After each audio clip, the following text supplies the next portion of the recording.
Categories are a great way to filter your reports in the future and also just to keep track of things. You're going to have a lot of assets that you're creating in our software, and to tag those with a category just means it's going to be easier not only to filter results, but also at a quick view, be able to see like the different colors that correspond with certain categories at a glance when you're looking at things like the calendar and the schedule. So let's go through and I'm going to show you how to use categories.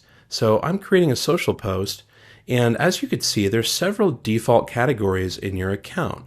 You should have similar default categories, and if you want to add an additional one that are not included in the basic package, then you can add a fresh one. So I'm going to give you a little advanced tip here. Let's say that we are running a Black Friday deal, and we're going to be having a campaign like a viral sweepstakes that we do during Black Friday to kind of amplify our discount that we're going to be offering and getting the word out. We're going to have a whole series of social media posts that we're scheduling for Black Friday. So let's create a whole separate category. So when the campaign ends and the CEO asks us, well, how did your marketing do for Black Friday? We're going to be able to filter for this and very quickly tell him and show him a series of reports.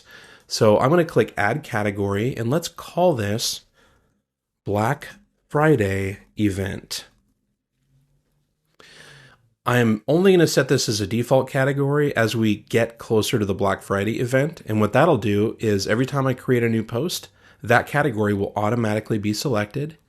So I'm going to make this red because it's going to be a discount. It's going to be a lot of hype during this event. So I think red really is suitable here. And I'm going to optimize send times for sales.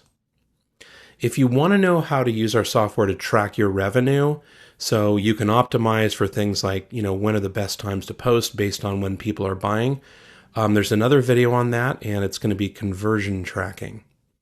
So the next thing I want to do is create a campaign bar on the calendar for this category. Now, in most cases, you're not going to need to do this, but because there will be a campaign, a viral sweepstakes that we create, that corresponds with the very specific time frame for this event, I'm going to create a campaign bar on the calendar that runs for a specific period of time.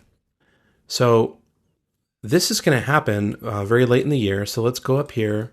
Start date is November 1. And then our Black Friday deal is going to end December 2nd. So that gives us a nice date range. So when we go and look at our calendar, in another training session, you're going to see there's going to be a campaign bar in November, only for this period. And that just lets everybody on the team know when they're looking at the marketing calendar, oh, wait a minute, this is Black Friday. We might not want to load this up too much with things like blog posts and other educational content.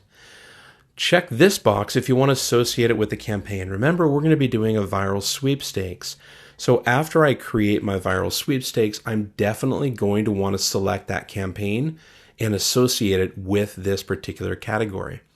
And what that will do is anytime I'm running filters for my reports, it's going to include the result of that campaign. And if I'm in the calendar, it's going to automatically have the calendar item for all of the events that go along with that viral sweepstakes, like it's time to notify the winner.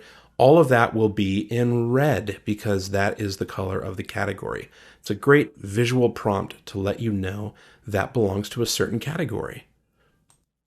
I'm going to click Save, and now I will always be able to select Black Friday event when it's time to post new things.